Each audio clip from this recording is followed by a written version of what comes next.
වෙන දවස වෙද්දී කොච්චර දවසක් මේක පාවිච්චි කරලාද කොච්චර වටිනාකමක් මේකෙන් අයින් වෙලාද කොච්චර වටිනාකමක් පාවිච්චි අරගෙනද අන්න ඕක තමයි මෙන්න මේකේ සමුච්චය කියන කතාවේ සරලම මේ සමුච්චය කියන එකේ සරල කතාව. පැහැදිලිද අයියේ? ඔව්. අසලෝයි පැහැදිලිද? ඔව්. හරි. එතකොට මෙන්න මේ පිරිවැය කියන්නේ ගත්ත දවසේ වටිනාකම. මේ ෆෝන් එක ගත්තේ ලක්ෂ 2යි එදා. එදා වටිනාකම ලක්ෂ 2යි බ්‍රෑන්ඩ් නිව් වලදී ලක්ෂ 2යි ෆෝන් එකේ වටිනාකම. හැබැයි දැන් අපි හිතන ගොඩනැගිල්ල ගමු ලක්ෂ 2යි වටිනාකම දහස් වලින් දැන් 100ක් ක්ෂය වෙලා. සත්‍ය වටිනාකම අද දවස වෙද්දි මේ ගිණුම් කාල පරීක්ෂේදී ඉවර වෙන දවස වෙද්දි හරිද? සරලවම ලාභලා ප්‍රකාශනයක් හදන්නේ අවුරුද්දකට වර්ෂයකට. හැබැයි මුලත් ප්‍රකාශනයක් හදන්නේ දවසකට. 2022 3:31 වෙද්දි කොච්චරක් මුල් තත්ත්වයේ තියෙනවද කොච්චරක් වර්කීම් තියෙනවද දවසකට හදන්නේ. හරිද? ඒ වගේ. හරි. එතකොට 200 100ක් ගියාම අද දවස වෙද්දි 100යි මේක වටින්නේ. ඕක තමයි ධාරණ අගය කියලා කියන ධාරණ වටිනාකම කියන්නේ ඔන්න ඕකට. හරිද? එතකොට ධාරණ අගය කතාව ඔන්න ඕක. හරිද? ඉඩම් මතක තියාගන්න ඕනේ. ඉඩම් කවදාත්ම ෂය වෙන්නේ නැහැ. ෂය නොවන එකක්. ඉතින් ඉඩම් කවදා ෂය කරන්න එපා. ඉඩම ගත දවස් වටිනාකම තමයි ව්‍යාපාරයේ අවසන් වෙනකම් ඉඩමේ තියෙන වටිනාකම. ප්‍රත්‍යයගමන සම්බන්ධ කාරණා තියෙනවා සමාගම්වලදී. ඒවා මේවට අදාළ වෙන්නේ නැහැ. ප්‍රත්‍යයගමනයක් කරන්න කියලා කවදාවත් ඒවන්නේ නැහැ. ප්‍රත්‍යයගමනයක් කරන කියන සරලව මෙච්චරයි.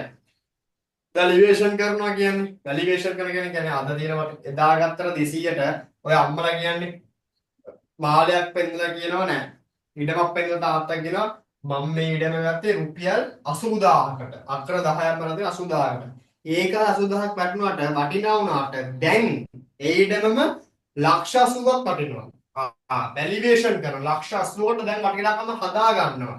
ඒක කරනකොට වැලියේෂන් ඩිපාර්ට්මන්ට් එකක් ඉන්නවා. එයාලට තමයි කරන්න වෙලා ඒවා අපිට දාන්න දෙන්නේ නැහැ. අපි මේ ගණන් හදද්දී ඉඩම ලක්ෂ 200යි නම් ලක්ෂ 2යි නම් ඒක ෂෙය වෙන්නේ නැහැ. ධාරණකය ලක්ෂ 2ම තමයි. හරි. මේක තමයි ජංගම වත්කම් වල කතා කරන කතා ටික. අර ජංගම වත්කම් තියෙනවා.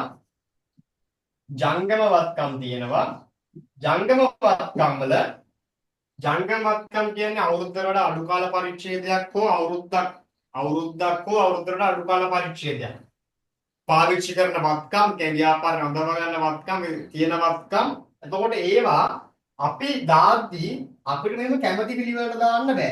හරිද? කැමැති පිළිවෙලට දාන්න බෑ. මේකේ තියෙනවා ද්‍රවශීලතා පදනම කියලා එකක්. ද්‍රවශීලතා පදනම කියලා එකක් තියෙනවා. මම නිකන් සරලව කියන්නම් ලොකුට උඩ ගන්න ඕනේ නෑ. ද්‍රවශීලතා පදනම කියන්නේ ඉක්මනින්ම මුදල් කරගන්න පුළුවන් හැකියාව තියෙන ඒවා. හරිද? ඉක්මනින්ම මුදල් කරගන්න හැකියාව තියෙන එක තමයි ද්‍රවශීලතා පදනම කියලා කියන්නේ. අන්න එහෙම හැකියාව තියෙන ඒවා තමයි මේ ඉක්මනටම අපි මුලින්ම මේක ඇතුළත් කරගෙන යන්න ඒවා. ඉක්මනින්ම ද්‍රවශීලතා ඉක්මනින්ම මුදල් බවට පත් කරගන්න පුළුවන් ඒවා තමයි මුලින්ම සටහන් කරගන්න. ඒ විදිහට තමයි දාන්නේ. එතකොට මේකේ එහෙම මතක තියාගන්න ඕනේ නැහැ. එහෙම හොය ඉන්න ඕනේ නැහැ. අවබෝධ කරගන්න ඕන කාරණාව තමයි අනිවාර්යයෙන්ම පළවෙනියට මෙන්න අවසන් තොගේ. ජංගම වත්කමක පළවෙනියට මෙන්න අවසන් තොගේ වටිනාකම. හරිද? අවසන් තොගේ වටිනාකම. දැන් අවසන් තොගේ කොහොමද මතක් වෙනවනේ? අරකට අවසන් තොගේ තිබ්බා. ඔව් ඒ වටිනාකම මෙතනටත් දාන්න ඕන. අරකට දානවා වගේම මෙතනටත් දාන්න ඕන. ඕක තමයි ඔය දෙපැත්තට මාරු කරන් යන එක තමයි කප්පිට අමාරු. දෙපැත්තට ගානට දාගෙන යන එක. ඩබල් එන්ට්‍රි දාගෙන යන එක. ඒක අපි ඉනිසරි හදාගන්න පුළුවන් මේවා අවබෝධ කරගත්තට පස්සේ. මතක තියාගන්න ඕනේ ආකෘතිය කොහෙද තියෙන්නේ කියන. අවසන් තොගය. කියන එක මොකදයි? මොකද ඇවිනේ නේද කවුරුත්?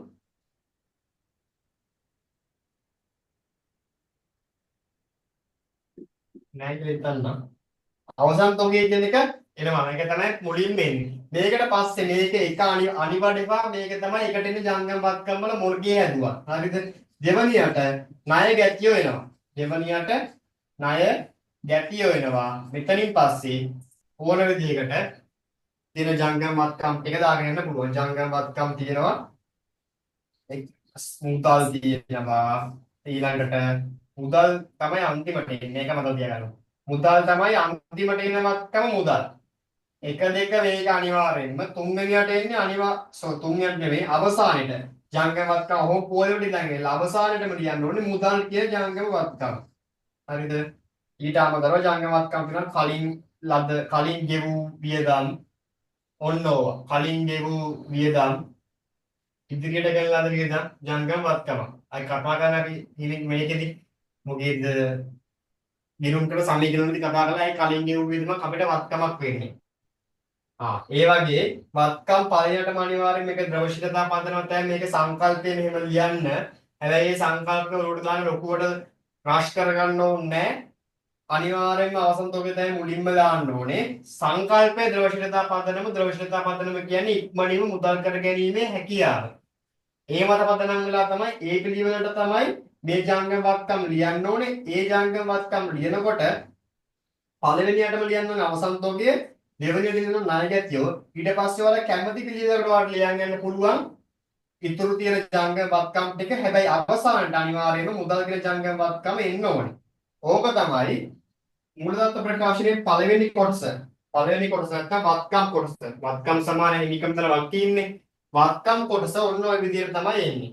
හිමිකම් සහ වක්කීම් කොටස දෙවෙනි කොටසෙන් කතා කරමු. අද දවසට මට මේ ටික තමයි කරන්න පුළුවන් වෙන්නේ. අයියේ මට පන්ති නවත්තන්න වෙනවා. මේ මම හිතනවා මුකුත් අවුලක් විතර නැති වෙයි කියලා. අද දවසේ මේ ටික තමයි කියලා අපි කතා කරලා ලාභ ලාභ ප්‍රකාශනයේ සම්පූර්ණයෙන් කතා කළා. සහ මූලදත්ත ප්‍රකාශනයේ පළවෙනි කොටස කතා කළා. සහ හිමිකම් සහ වක්කීම් කොටස ටිකක් සංකීර්ණව කතා කරන්න දෙයක්වත් නැහැ ඇත්තටම. මේකම තමයි තියෙන්නේ. අපි ඒක ලබන සතියේ කතා කරමු. අස්තෝයේ කමක් නැහැ නේද? කවන්න නැවන අවුලක් නැද්ද සංකල්පය මේ පොඩ්ඩක් නෑ 11යි 20යි විනාඩි 10ක් පොඩ්ඩක් කලින් නවත්තනවා පොඩ්ඩක් මම යන්න ඕනේ ඒකයි. හරි අද කතා කරපු ටික මොකක් හරි අවුලක් තියෙනවද අයියේ? මට නම් අවුලක් නෑ. අසදු අයියේ? නෑමල්ලි මං අර නෝට් ටික මේ හෙට හරි අනිත් හරි ලියලා දාන්නයි.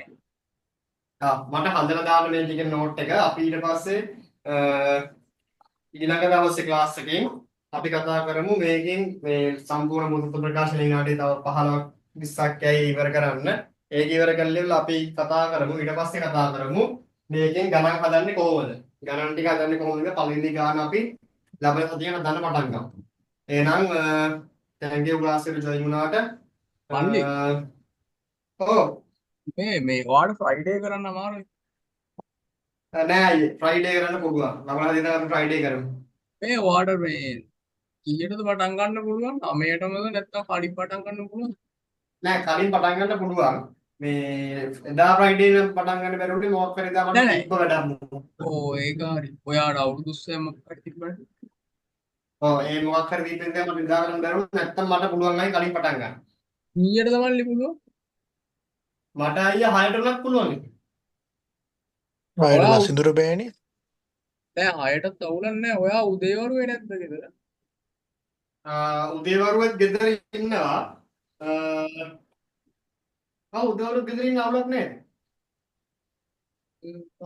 සංග ඈ මේ උදේවරුෙත් අවුලක් නැහැ නේ. මම ඔෆිස් එකේ ලොග් වෙන්නත් පුළුවන් මට ඕන. ඕ මං කොහොමත් ඉතින් ගෙදරනේ බං දැන් 16 වෙනකම් මම යන්න බෑනේ. මට 16 තමයි ආයේ ක්ලිනික් තියෙන්නේ. එතකොට ඉතින් මට කොහොමද මල්ලි මේ එහෙම වුණොත් ඒ කියන්නේ මම දවසක් කිව්වොත් උදේවරුේ වගේ දාගමු. මොකෝ මේ ඩෑට නිින්ද යනවා සමහරලා.